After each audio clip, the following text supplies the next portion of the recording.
Bom, agora o terceiro tempo verbal vai ser o Simple Past.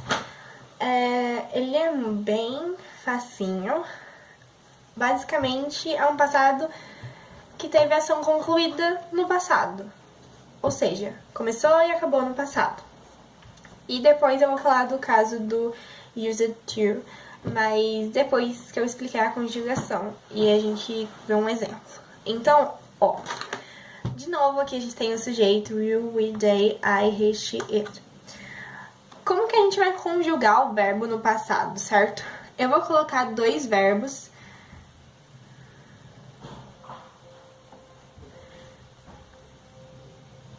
Bom, basicamente a gente tem o verbo amar e o verbo comprar. E eles não têm separação. Para todos os sujeitos vai ser o mesmo jeito. O que acontece, atenção aqui, é que existem verbos que são regulares, como love. Então, se ele é regular, você apenas vai acrescentar um D na palavra.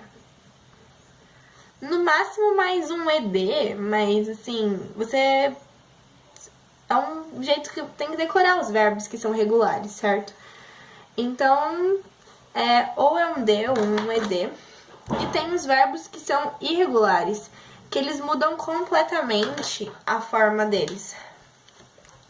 Vou colocar aqui que pode ter um ED em alguns casos também, tá? Mas, por exemplo, o buy, que é o verbo comprar, é um verbo irregular. Então, ele muda completamente a forma dele, mas basicamente você tem que decorar. Só que para todas as formas verbais é igual. Só que tem a exceção do verbo to be, daí muda.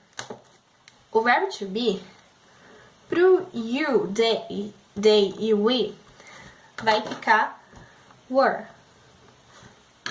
E pro I, he, she, it, vai ficar was. Certo? É fácil, tipo, basicamente aqui tem que ser decorado mesmo. A maioria dos verbos são regulares, então a maioria deles vai receber ou ED ou D, só que tem que realmente saber. Os que são irregulares vão mudar a forma. Tá, um exemplo. We out last night. O verbo é ir, certo? Então, a gente saiu noite passada. O que define que vai ser o simple past aqui é esse last night, porque é indicação de tempo passado e, tipo, quando você olha para a situação, aqui tá mostrando que é passado.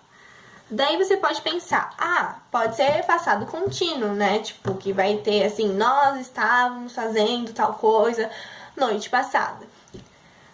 Poderia ser, sim. Só que quando você olha para a situação, você já sabe que é passado, beleza. Se você vai decidir entre o passado simples e o passado contínuo, você tem que entender que, tipo, a situação de você sair noite passada, apesar de você ficar bastante tempo fora, você não tá falando que você ficou fora de casa há muito tempo, você tá falando que você saiu. Então, foi algo rápido. Então, por isso, o go é um verbo irregular, então ele muda muito a forma dele e fica we went out last night. A questão do used to é basicamente assim, você vai ter o sujeito e o verbo vai ser used to. Só que o que ele significa? Ele significa que você costumava fazer algo. Então, é uma ação que repetiu no passado várias vezes. Por exemplo, eu costumava dançar quando eu tinha 4 anos de idade. Então, o próximo verbo depois de used to vai ficar normal. Não importa que verbo seja e nem com qual pessoa seja, ele vai ficar normal. A questão é entender a ideia de que é uma ação que se repete no passado, certo? E é isso. Agora vamos falar do past continuous. É muito simples de entender. É uma ação que estava acontecendo, então ela simplesmente pode estar acontecendo no passado, e aí tem que ter uma ideia de continuidade. Ou ela estava acontecendo quando outra aconteceu. Ambas no passado, obviamente, né? Só relembrando. Bom, essa parte do verbo to be no passado, eu já expliquei como que conjuga? Basicamente, com you, we, they é were, I, he, she, it é was. Agora, é só falar do verbo no ing, que também vocês já sabem, se assistiram do Present Continuous. Que é basicamente qualquer verbo, então eu vou usar o comer e o assistir de novo com o ing. Então vai ficar para todos, eating e watching. Tipo assim, essa parte é muito simples, na verdade, né? De formular a frase. A única coisa é que a gente tem que entender por que, por exemplo, nesse primeiro exemplo, vai ser o continuous e não o simples. Então, ó, o exemplo é muito parecido. We saw her last night. O que marca continua sendo o last night. E aí você vai me falar, o last night marca o passado simples e marca o passado continuous? Sim, só que uma coisa que eu falei foi que o verbo aqui, sair, né, junto com a preposição out, fica dando uma ideia de rapidez. Então, a gente saiu. Ok. O tempo que a gente ficou lá, tudo bem, pode ter demorado. Então, assim, o tempo que a gente permaneceu lá, então, se a gente tivesse falado permanecendo no shopping, por exemplo, daí sim, é uma coisa demorada. Agora, sair é rápido. Aqui, a gente tá falando do verbo estudar. E estudar é demorado. Então, é por isso que nessa frase a gente tem uma indicação de passado, mas a gente precisa decidir qual dos passados é, entende? Se é o simples ou o contínuo. E aí a gente vai olhar para a situação. E aí aqui vai ser fácil, então.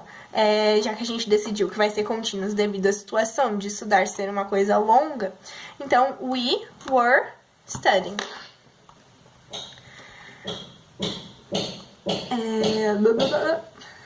Studying. Meu, a opção ficou muito estranha. Tá. Daí, beleza. Agora, essa é a primeira situação, que é algo que estava acontecendo. Então, a gente analisou que era no passado e a gente percebeu que a situação tem um verbo que demora. Beleza. A segunda situação é uma ação que estava acontecendo quando outra aconteceu. Então, vamos ler. O it é usado para fenômenos da natureza ou animais, né? Como o verbo é chover, vai falar que estava chovendo quando eles chegaram, né? It, blá blá blá, rain, né? Tá lá, when they arrived. Beleza. Aqui, o que marca? O when. Certo? Então, estava acontecendo algo que sempre vai ser o verbo longo, vamos chamar assim, que dá a ideia de continuidade, que é um verbo que demora, né? E um verbo rápido. Então, verbo longo e verbo rápido marcado pelo when. Então, ó, it was raining when they arrived. O when marca aqui que uma ação vai ser longa e outra ação vai ser rápida, entende? É ele que dá essa ideia de continuidade aqui. Tipo, ele meio que determina, ele tá falando, vai colocar esse tipo aqui. E basicamente é isso.